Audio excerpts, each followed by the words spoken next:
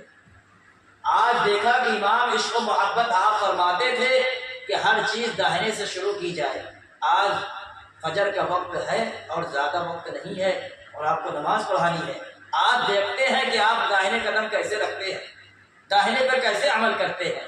خدا کی قسم امام عشق و محبت جیسے مسجد کے پہلا قدم پڑتا ہے سیڑھیوں پر تو داہنا قدم پہلا پڑتا ہے، دالان میں جیسے گھس جاتے ہیں داہنا قدم پڑتا ہے، صفوں پر جیسے قدم پڑ رہا ہے تو داہنا قدم پڑ رہا ہے، محراب سے آگے پڑھ رہے ہیں تو داہنا قدم پڑ رہا ہے، پھانکتے جا رہے ہیں صف در صف ہر پہ داہنا قدم پڑتا جا رہا ہے، جیسے محراب کے اندر داخل ہوئے تو داہنا قدم پڑ رہا ہے۔ تو آپ کے خدام کہتے ہیں خدا کی قسم امام عشق و محبت ایسے ہی امام عشق و محبت نہیں کہا جاتا ہے کہ محب اپنے محبوب کے ہر ایک ادا، ہر ایک قول، ہر ایک فعل سے محبت کرتا ہے۔ تو امام عشق و محبت نے اس پر عمل کر کے بتایا ہے اور لوگوں کو پیغام دیا ہے کہ یہ لوگوں اگر سچے محبت کرتے ہو اپنے نبی سے تو سیدھے ہاتھ سے سیدھے سے کام شروع کرو، تمہارے ہر کام میں خیر ہوگا۔ سبحان اللہ، نعرہ تکبیر، نعرہ رسالت، اکابر علماء اہل سنت، سبحان اللہ۔ امام عشق و محبت نے فرمایا کہ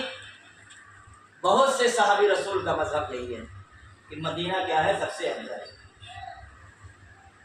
حضرت فاروق اعظم رضی اللہ تعالی عنہ، حضرت امام مالک رحمۃ اللہ علیہ، حضرت سیدنا صدیق اکبر رضی اللہ تعالی عنہ، بہت سے صحابہ کبار کا یہی مذہب ہے کہ مدینہ کیا ہے سب سے افضل ہے، سب سے اعلیٰ مدینہ ہے۔ اور بہت سے صحابہ کرام کا مذہب مسلک کیا تھا؟ مدینہ ہے نہیں مکہ ہے، اللہ اکبر، ہے نا۔ مگر امام عشق و محبت کیونکہ اپنے محب جو ہوتا ہے اپنے محبوب سے کتنی محبت کرتا ہے۔ جی جی، اللہ نے قسم فرمائی کہ آپ مکے میں پیدا ہوئے لیکن آپ جہاں پر موجود ہے وہاں پر آپ کی جو جہاں پر آپ کی جائے ہے جگہ ہے وہ سب سے عظمت والی، سب سے واہ واہ واہ، امام عشق و محبت تو رہ نہیں گیا، امام عشق و محبت تو رہ نہیں گیا۔ تو آپ نے اپنے اشعار میں کیا فرمایا؟ جی، طیبانہ صحیح افضل، کیا فرمایا؟ طیبانہ صحیح افضل، مکہ ہی بڑا ظاہر، ہم عشق کے بنتے ہیں کیوں بات بڑھائیں۔ سبحان اللہ، سبحان اللہ، نعرہ تکبیر، نعرہ رسالت، طیبانہ صحیح افضل، جی مکہ ہی بڑا ظاہر، ہم عشق کے بنتے ہیں کیوں بات بڑھائیں۔ جی جی، یہ شعر کیوں کہا؟ یہ ان لوگوں کو جواب دینے کے لیے کہا کہ اے لوگوں، میری نظر میں تمہارے نظر میں مدینہ نہ صحیح افضل، مگر میرے نظر میں تو مدینہ ہی افضل ہے، مکہ ہی تم کو سمجھ لو بظاہر۔ جی، ہم عشق کے بندے ہیں، یعنی ہم رسول پاک صلی اللہ تعالی وسلم کے سچے عاشق غلام ہیں، بات نہ بڑھاؤ۔ جی جی پھر اس پر دلیل لوگوں نے پوچھا، جی، بڑے بڑے مفسر محدث آپ کی بارگاہ میں آئے، حضور مکے میں نماز پڑھی جاتی ہے 2 رکعت نماز جب پڑھتا ہے حاجی یا عمرہ کرنے والا یا ایسے بھی تو وہاں 1 لاکھ ثواب ملتا ہے 2 رکعت پڑھنے کا۔ تو آپ مدینے میں جب جاتے ہیں تو 2 رکعت پڑھتے ہیں تو وہاں 50,000 ملتا ہے۔ تو مدینہ کیسے افضل ہو گیا جبکہ مکے میں زیادہ ثواب ہے نا زید صاحب؟ جی جی جی، بے شک، مدینے میں جی 50,000 مل رہا ہے، یہاں 1 لاکھ مل رہا ہے، جی جی تو کیسے زیادہ ہو گیا؟ جی جی، اس کا جواب عنایت فرمائیے۔ امام عشق و محبت مچل جاتے ہیں، عشق میں مچل کر کہتے ہیں۔ اس کا جواب یہ ہے کہ سنو، جیسے دنیاوی مثال لے لو کہ مدینے میں کمیت ہے، مدینے میں کیا ہے؟ کمیت ہے، اور مکے میں کیا ہے؟ کیفیت ہے۔ جیسے دنیاوی مثال اس طریقے پر کہ 1 لاکھ روپے کسی کے پاس ہوں اور کسی کے پاس کیا ہے 50,000 اشرفیہ۔ کتنی؟ 50,000۔ 1 لاکھ روپے گنتی میں تو زیادہ ہیں مگر 50,000 اشرفیہ اگر کچھ خریدو تو لاکھ نہیں کئی کروڑ اربوں روپے میں پہنچ جائے۔ تو ایسی ہی مثال مدینے کی ہے کہ 2 رکعت نماز پڑھتا ہے مگر اسے 50,000 اشرفیوں کے برابر۔ واہ واہ واہ واہ، سبحان اللہ، وہ تو صرف 1 سمجھ رہے لاکھ مسئلہ؟ روپے ہے، یہاں 50,000 اشرفیوں ہے، اس سے زیادہ اللہ تعالیٰ ثواب دیتا ہے۔ اور اس کی مثال ایسی کیسی ہے؟ سمجھ رہے ہو؟ جیسے کہ مکے میں اگر کسی سے گناہ ہو جائے 2 رکعت اللہ نماز اکبر، پڑھتا ہے تو اس کو 1 لاکھ نیکیوں کا ثواب ملتا ہے، اگر اسے گناہ بھی ہو گیا تو 1 لاکھ اسے بدی کی ملے گی، 1 لاکھ اس پر عذاب بھی 1 لاکھ بدیوں کا۔ اللہ اکبر۔ اور اگر کوئی وہاں کچھ برے کام کے دماغ میں لاتا بھی ہے تو اس پر بھی مکے میں پکڑ ہوتی ہے، اللہ اکبر۔ اس پر بھی پکڑ ہو جاتی ہے۔ مگر مدینہ کیسا شہر ہے، واہ واہ رے واہ۔ امام عشق و محبت فرماتے مدینہ کیسا شہر ہے، میرے نبی کے صدقے میں اگر کوئی وہاں نیکی کا ارادہ کر لیتا ہے نہیں بھی کرتا ہے تو اللہ تعالیٰ اسے پھر بھی نیکی لکھ دیتا ہے۔ سبحان اللہ سبحان اللہ۔ اور اگر اس نے برائی کا ارادہ کیا ہے نہیں کیا تو اللہ تعالیٰ اسے کچھ نہیں لکھتا ہے بلکہ اور نیکی لکھ دیتا ہے۔ سبحان اللہ۔ وہاں تو ہر ایک فعل پہ پکڑ ہے، اور یہاں کیا ہے ہر ایک ادا پر وہ توبہ کرتے جاؤ، نیکیوں کو اضافہ کرتے جاؤ۔ اسی لیے تو ہمارے امام عشق و محبت فرماتے المدینہ تو خیر من المکہ، مدینہ کیا ہے مکہ سے بہتر ہے۔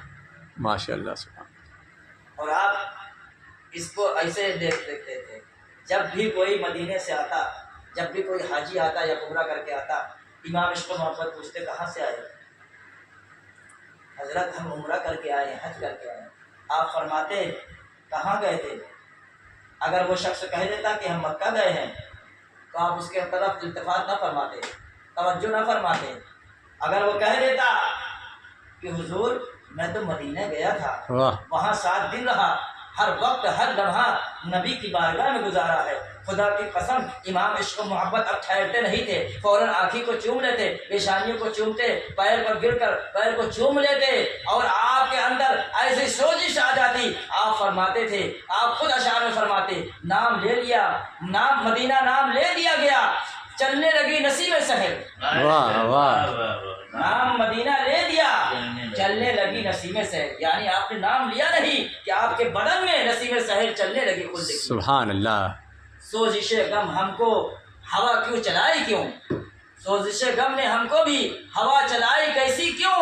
اعلیٰ حضرت فرماتے ہیں کہ ایسی ہوا کیوں چلائی کہ تم نے مدینے کی بات کری، ہمارا قدم تمہارے قدم کے نیچے گر گیا، اور ہم نے چوم لیا کہ میرے نبی کی بارگاہ کا یہ قدم ہے جہاں سے ہو کر آیا ہے، ایک ایک سانس ایک ایک ہوا آپ کی اتنی محبت فرماتے تھے رسول پاک صلی اللہ علیہ وسلم سے کہ اس کے آنکھوں کو چوم لیتے۔ وہ امام عشق و محبت اعلیٰ یار کچھ۔ واہ واہ سبحان اللہ جی۔ اگر حضرت امام بغوی رحمۃ اللہ علیہ کو آپ دیکھیں اپنی کتاب میں لکھتے ہیں، کیا بول دیا امام بغوی رحمۃ اللہ علیہ کیسی محبت فرماتے تھے۔ حضرت امام بغوی رحمۃ اللہ علیہ نے فرمایا کہ حضرت ثوبان رضی اللہ عنہ صحابی رسول ہے، سبحان اللہ، آپ غلام تھے، اللہ کے نبی نے آپ کو آزاد فرمایا، اور آزاد فرما کر رہا کر دیا، اور حضرت ثوبان روزانہ آپ کی خدمت میں لگے رہتے تھے، روزانہ بڑی محبتوں کے ساتھ خدمت میں رہتے۔ ایک دن ایسا ہوا کہ حضرت ثوبان کے آنکھوں میں آنسو ہے، چہرہ بدلا ہوا ہے، اللہ اکبر، آنکھیں اشکبار ہیں، اور آپ کا چہرے کا رنگ بدلا ہوا ہے، زار و خطاب ہو رہے ہیں۔ رسول پاک صلی اللہ علیہ وسلم نے دیکھا کہ میرا چہنے والا ثوبان اس کے آنکھوں میں آنسو ہے، چہرہ بدلا ہوا ہے، غمگین ہے، اور غم کے آثار ظاہر ہو رہے ہیں۔ رسول پاک صلی اللہ علیہ وسلم نے ارشاد فرمایا، اے ثوبان تمہارا چہرے کا رنگ کیوں بدلا ہوا ہے، آنکھوں میں آنسو کیوں ہے، اشکبار آنکھیں کیوں ہیں؟ خدا کی قسم مچل جاتے ہیں، حضرت ثوبان مچل جاتے ہیں۔ کون پوچھ رہا ہے؟ اشرف الانبیاء پوچھ رہے ہیں۔ کون پوچھ رہا ہے؟ مالک جنت پوچھ رہے ہیں۔ کون پوچھ رہا ہے؟ صاحب انا اعطیناک الکوثر پوچھ رہے ہیں۔ کون پوچھ رہا ہے؟ جو اندھیری قبر میں روشنی لانے والے رسول پوچھ رہے ہیں۔ اللہ اکبر، ان کا چہرہ ان دیکھ کر مچل جاتے ہیں، اور آزار و خطاب روتے ہوئے کہتے ہیں، یا رسول اللہ صلی اللہ علیہ وسلم آپ کی بارگاہ میں روزانہ یہ خادم آتا ہے تو ہمیں چہرے کا دیکھ کر ہمیں بڑی خوشی محسوس ہوتی ہے، جو پریشانی ہوتی ہے وہ دور ہو جاتی ہے، ہم آپ کے چہرے کو دیکھ لیتے ہیں، سارے غم دور ہو جاتے ہیں، ساری پریشانیاں دور ہو جاتی ہے۔ جب تک ہم آپ کے چہرے کو نہیں دیکھتے ہیں میرے غم کے آثار ظاہر رہتے ہیں، پریشانی ہی پریشانی رہتی ہے، ہم آپ کے چہرے کو دیکھ لیتے ہیں تو ساری مشکلاتیں دور ہو جاتی ہیں، سبحان اللہ سبحان اللہ، بہت خوب، دور ہو جاتے ہیں، بہت خدا خوب۔ کی قسم۔ مگر جب ایک وقت ایسا ہوگا کہ جب آپ دنیا میں نہیں ہوگے، آپ دنیا سے چلے جائیں گے تو آپ نہ جانے جنت کے کس درجے میں ہوں گے، آپ کا یہ خادم کہاں ہوگا، نہ جانے جنت کے کس درجے میں ہوگا اور آپ کہاں ہوں گے۔ اس وقت یہ خادم آپ کا چہرہ نہیں دیکھ پائے گا، آپ کی زیارت نہیں کر سکے گا، آپ کو نہیں پا سکے گا، کیسے اپنی زندگی گزارے گا، اپنے لمحات کو کیسے گزارے گا۔ یا رسول اللہ، ایک لمحہ بھی آپ کے بغیر میں نہیں لے پاتا ہو، تو آج ہم آپ کی بارگاہ میں عریضہ پیش کر رہے ہیں، ایک لمحہ ابھی نہیں لے پاتے ہیں، تو میدان محشر کا وقت میں ہم کیسے، سبحان اللہ، اس وقت ہم کیسے رہ پائیں گے، جنت میں آپ ہوں گے، ہم کہاں ہوں گے۔ یا رسول اللہ، اسی کام کی وجہ سے میرا دل بیٹھا جا رہا ہے، آنکھوں میں آنسو ہے، خدا کی قسم اتنا کہنا تھا۔ رسول پاک صلی اللہ علیہ وسلم بیٹھے ہی تھے، اللہ تعالیٰ کو گوارا نہیں ہوا اور حکم دیا جبریل امین جاؤ میرے نبی کو یہ آیت لے کر جاؤ، وَمَن يُطِعِ اللَّهَ وَرَسُولَهُ فَأُولَٰئِكَ مَعَ الَّذِينَ أَنْعَمَ اللَّهُ عَلَيْهِم مِّنَ النَّبِيِّينَ وَالصِّدِّيقِينَ وَالشُّهَدَاءِ وَالصَّالِحِينَ، کہ جو اللہ کی فرمانبرداری کرتے ہیں، جو رسول کی فرمانبرداری کرتے ہیں، اللہ تبارک و تعالیٰ نے انہیں انعام دے دیا ہے، واہ واہ واہ، جن سے جو محبت جتنی بہت کرے گا خوب، وہی ان کے ساتھ اٹھایا جائے گا۔ نعرے تکبیر، نعرے رسالت، جشن عید میلاد النبی، سبحان اللہ سبحان اللہ۔ ایسے ہی اٹھایا جائے گا، خدا کی قسم۔ امام بغوی کو جب یہ پیغام ملتا ہے، حضرت جبریل امین بارگاہ رسالت معاد میں آ کر عرض کرتے ہیں، خدا کی قسم اللہ کے حبیب خوش ہو جاتے ہیں، حضرت صوبان سے فرماتے ہیں اللہ کے نبی، اے صوبان تمہیں گھبرانے کی ضرورت نہیں ہے، کل جب ہم جنت میں ہوں گے، جس درجے میں ہوں گے، اللہ تعالیٰ اسی درجے میں تمہیں بھی دے گا۔ واہ واہ واہ، یہ امام عشق و محبت کی کیا ہے، کتنی محبت فرماتے تھے۔ یہ طلب بھی آپ کے دل میں امام عشق و محبت کی آئی کہ حضرت صوبان جب تک چہرہ نہیں دیکھتے تھے تو آپ کو کیا ہے، سکون نہیں ملتا تھا، اطمینان نہیں ملتا تھا۔ امام عشق و محبت اعلیٰ حضرت دوسری مرتبہ جب حج کو گئے، زیارت حرمین شریفین کے لیے گئے، تو آپ نے بریلی شریف سے یہ ٹھان لیا تھا کہ جب ہم نعت لکھتے تھے تو ہمیں باطنی طور پر اللہ کے رسول کا دیدار ہوا کرتا تھا، آج ہم کھلم کھلا ظاہری طور پر دیدار کر لیں گے۔ ہم جب بھی ان کی بارگاہ میں جائیں گے تو جب تک کہ ظاہری طور پر دیدار نہیں ہوگا، جب تک کہ ہم بیٹھ جائیں گے نہیں اس در سے۔ امام عشق و محبت دوسری مرتبہ زیارت حرمین شریفین کے لیے گئے، مدینہ شریف کے قریب جب جاتے ہیں، آنکھوں میں آنسو ہے، اپنی آنکھوں کو نیچے کیے ہوئے ہے، ہاتھ باندھے ہوئے ہے، اور ہاتھ باندھ کر یا نبی سلام علیکہ، یا رسول سلام علیکہ پڑھتے چلے جا رہے ہیں۔ پڑھنے کے بعد اللہ کے حبیب کی بارگاہ میں عریضہ پیش کرتے ہیں، یا رسول اللہ صلی اللہ تعالی علیہ وسلم، جب بھی ہم نعت لکھتے تھے، جب بھی ہم آپ کی بارگاہ میں کچھ کہتے تھے تو ظاہری طور پر نہیں، باطنی طور پر دیدار ہوا کرتا تھا۔ یا رسول اللہ، آج میرا دل تڑپ رہا ہے، میرا سوزش غم بڑھ رہا ہے، جب تک میرا قلب مضمحل ہے، مضطرب ہے، جب تک اسے سکون نہیں مل جائے گا، اطمینان نہیں ملے گا، جب تک کہ آپ ہمیں کھلا کھلا دیدار نہیں کرا دیں گے، ہم جب تک آپ کا دیدار نہیں کر دیں گے تب تک کہ ہم آپ کی بارگاہ سے نہیں لوٹیں گے، ہمارا دل سکون نہیں ملے گا، ہمارے دل کو اطمینان نہیں ہوگا۔ خدا کی قسم یہ عریضہ پیش کر کے وہاں رونے لگتے، مگر دیدار سے مالا مال نہیں ہوتے، قلب مضمحل ہے، رو رہے ہیں، روتے ہوئے سلام پیش کرتے ہوئے آپ چلے جاتے۔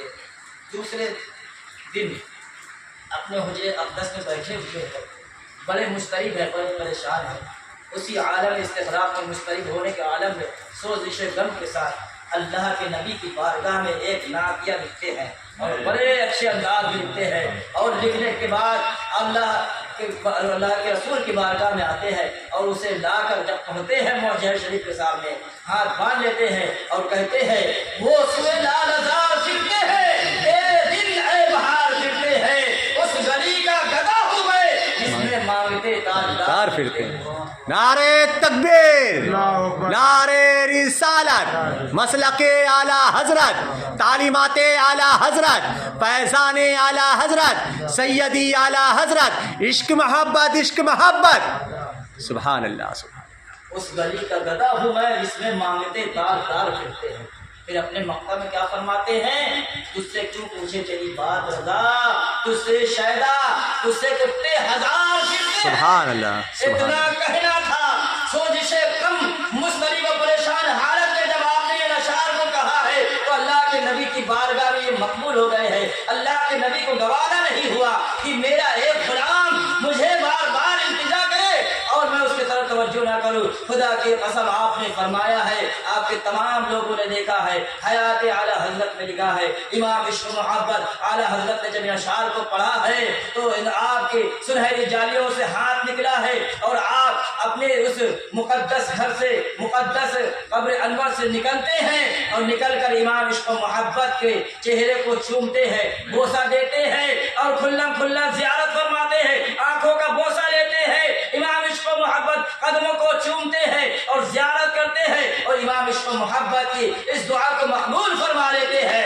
اسی لیے تو امام عشق و محبت کو امام عشق و محبت کیوں کہتے ہیں کہ محب اپنے محبوب کا ہر ایک ادا کو، ہر ایک قول کو، ہر ایک فعل پر اپنی جان دینے کو اشارہ کر دیتا ہے۔ امام عشق و محبت نے جب جل کر مشترک ہو کر اللہ کے رسول کی بارگاہ میں دیدار کا مانگا ہے، عریضہ پیش کیا ہے، تو وہ بھی اللہ کے رسول نے قبول کیا۔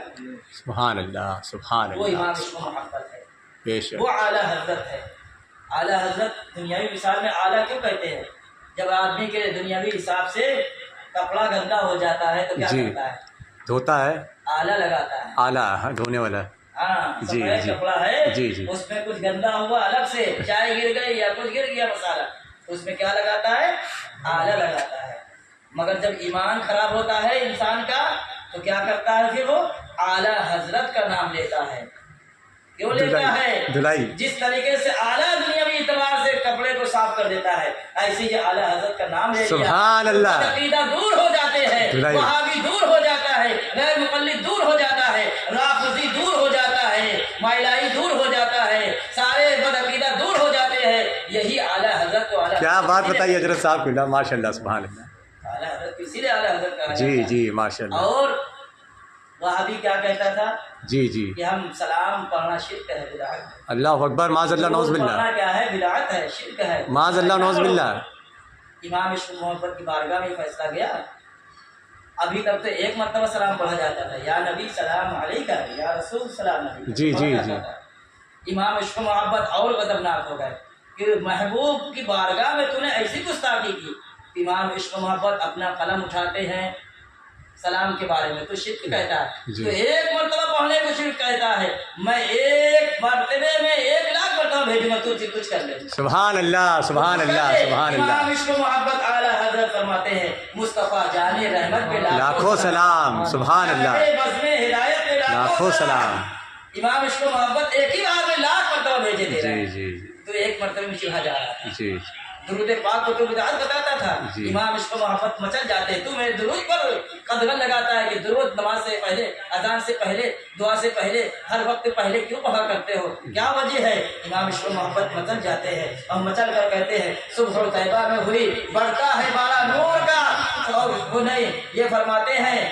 کہ کعبے کا بدر الدجا تم پہ کرو درود، تم پہ کروڑوں درود، جی جی، طیبہ کے شمس، طیبہ کے شمس الضحیٰ تم پہ کروڑوں درود، ایک بار میں کروڑوں درود بھیج دیا، جی جی، ایک ہی مرتبہ میں، یہاں 1,00,000 مرتبہ ایک بار میں، ایک مرتبہ کروڑوں مرتبہ۔ نعرہ تکبیر، نعرہ رسالت، مسلک اعلیٰ حضرت، ماشاء اللہ، سبحان اللہ، سبحان اللہ، امام عشق و محبت کو اسے ہی بہت اچھا امام بیان عشق و کر رہے ہیں محبت ماشاء کہا اللہ۔ جاتا ہے۔ امام عشق و محبت جب اشعار لکھتے یا کچھ بھی لکھتے، ہر ایک ایک چیز حدیث کی روشنی میں ہوا کرتی تھی، جی، ایک ایک چیز بڑے بڑے اپنے آپ میں۔ امام عشق و محبت کو اعلیٰ حضرت کیوں کہا جاتا تھا؟ بڑے بڑے جانکار، عربی داں، انگلش داں، ریاضی، فلسفی، منطقی، واہ، سفر، بڑے بڑے مسائل کے جاننے والے مدبر اپنے آپ کو فن میں ماہر سمجھتے تھے، جی، جب امام عشق و محبت کی بارگاہ میں آتے تو بالکل صفر نظر آتے تھے، جی جی زیرو نظر آتے تھے۔ جی، الدولت المکیہ لکھی، ہاں وہ تو ہے ہی ہے، لیکن ایک اس سے پہلے آپ جماعت علی گڑھ کے جی بہت بڑے وائس چانسلر جی جی جسے کہا جاتا تھا، جی، وہ علم ریاضی میں محمد مجیب اشرف صاحب جی، بڑے ماہر تھے، علم ریاضی میں اپنے آپ میں فنکار میں بڑے ماہر تھے، اور وہ چین اور جاپان اور بڑے بڑے دیشوں سے پڑھ کر آئے تھے علم ریاضی، انہیں علی گڑھ مسلم یونیورسٹی میں رکھا گیا، جی، اور بڑے اچھے طریقے سے میتھ ریاضی کو پڑھاتے تھے۔ ایک مرتبہ ایسا ایک سوال آ گیا علم ریاضی کا کہ وہ پھنس گئے اور انہیں کسی طریقے سے حل ہی نہ ہو، کسی طریقے سے وہ حل نہ ہو، 1 مہینے ہو گئے۔ آپ کے ساتھی ایک بہت اچھے ساتھی تھے جن کو نام نہیں یاد آ رہا ہے، بہت اچھے ساتھی تھے، انہوں نے کہا مولانا، وہ مولانا تھے، انہوں نے کہا کہ آپ پریشان کس وجہ سے؟ کہا ایک ایسا مسئلہ آ گیا ہے ریاضی میں جو حل نہیں ہو رہا، 1 مہینہ ہو گیا۔ تو آپ نے کہا کہ میں آپ کو بات بتا دوں کہ وہ حل ہو جائے۔ فرماتے کیا ہے؟ فرماتے ہیں کہ آپ بریلی شریف چلے جاؤ، واہ سبحان اللہ، چلے جاؤ، وہاں حل ہو جائے گا۔ تو وہ وائس چانسلر کہتے ہیں ہنستے ہوئے، ارے میاں مولانا، ٹوٹی چٹائی پر بیٹھنے والا جو ارے معاذ اللہ نعوذ باللہ، نہ اسکول نہ گیا ہو، نہ کسی کتاب کو علم ریاضی کی پڑھا ہو، اور تم اتنے سخت مسئلے کو بریلی شریف پہ بھیج رہے ہو مولانا صاحب کے پاس؟ ارے آپ رہنے دیجیے، گستاخی کر رہے ہیں۔ پھر تو کچھ وقت گزرا، پھر اس نے دیکھا کہ غمگین بیٹھے ہیں، دوبارہ پھر آپ نے فرمایا بریلی شریف چلیے، آپ کا مسئلہ حل ہو جائے گا۔ تو آپ ناچار ہو کر آپ نے بنا لیا ارادہ، وہ مولانا صاحب کے ساتھ آپ گئے، ان کی جانکاری بریلی شریف میں بہت اچھی تھی۔ امام عشق و محبت اعلیٰ حضرت عصر کے وقت وضو بنانے ہی والے تھے، عصر کی اذان ہو چکی تھی، ان کا قافلہ پہنچا، اور قافلہ جب پہنچا تو امام عشق و محبت نے دیکھا کہ یہ وہی لوگ ہیں جو آئے ہیں وہاں سے علی گڑھ سے، اور یہ کچھ مسئلہ پھنس گیا علم ریاضی میں۔ امام عشق و محبت نے فرمایا بتائیے کیا بات ہے؟ یہ وہی لوگ ہیں؟ ہاں وہی لوگ ہیں، بتائیے کیا بات ہے؟ ارے حضور آپ بہت اہم مسئلہ ہے، پہلے وضو کر لیجئے، نماز پڑھا لیجئے، پھر اس کے بعد ہم سکون سے آپ کو بتائیں گے۔ امام عشق و محبت فرماتے نہیں، ابھی بتاؤ۔ تو سوچتے ہیں کہ یار مان نہیں ہے مولانا صاحب، چلے بتا ہی دیتے ہیں۔ آپ کو جب مسئلہ بتایا گیا علم ریاضی کا، ابھی وضو نہیں بنا رہے ہیں، آپ کی صرف سانسیں بھی نہیں تھمی ہے اور ایسے ہی کھڑے ہوئے ہیں، جب علم ریاضی کا وہ مسئلہ امام عشق و محبت کی بارگاہ میں پہنچا ہے تو آپ نے منٹوں میں حل کر دیا، اور منٹوں میں حل کر کے اس کا جواب بھی بتا دیا، لکھوا بھی دیا۔ وہ پکار کر اٹھ کر کہتا ہے خدا کی قسم، بریلی کی زمین پر ایسا مجاہد، ایسا متکلم، ایسا معلم، ایسا محدث، ایسا علم ریاضی میں ماہر، خدا کی قسم میں نے کسی کو نہیں دیکھا ہے۔ ایسا امام عشق و محبت کا علم تھا کہ چاہے وہ جتنا بڑا علم داں ہو، اگر امام عشق و محبت کی بارگاہ میں آتا تھا تو اسے ہر سوال کا جواب مل جایا کرتا تھا۔ سبحان اللہ سبحان سوال کا اللہ، جواب دے دیتے تھے، منٹوں میں جب جواب دیا ہے تو قدموں میں گر جاتا ہے، سبحان اللہ۔ گر کر کہتا ہے یہ ٹوٹی چٹائی پر رہنے والے واہ۔ اللہ کے ولی، اور جو نہ کالج دیکھے ہو، نہ کسی کے اسکول گئے ہو، نہ کوئی کتاب ایسی پڑھی ہو، ایسا علم، خدا کی قسم یہ کوئی ایسی شخصیت نہیں ہے، قدموں میں گر جاتے ہیں، توبہ کرتے ہیں اور آپ کے دامن سے وابستہ ہو جاتے ہیں۔ سبحان اللہ ماشاء اللہ، نعرہ تکبیر، نعرہ رسالت، مسلک اعلیٰ حضرت۔ وادی رضا کی کوہ ہمالیہ رضا کا ہے، جس سمت دیکھیے وہ علاقہ رضا کا ہے۔ اوروں نے لکھا ہے اس صدی میں جو کچھ علم دی پر، وہ اس صدی میں تنہا رضا کا ہے۔ عزیزان ملت اسلامیہ، ملک سخن کی شاہی تم کو رضا مسلم، جس سمت آ گئے ہیں سپے بچھا دیے ہیں۔ وآخر دعوانا الحمدللہ۔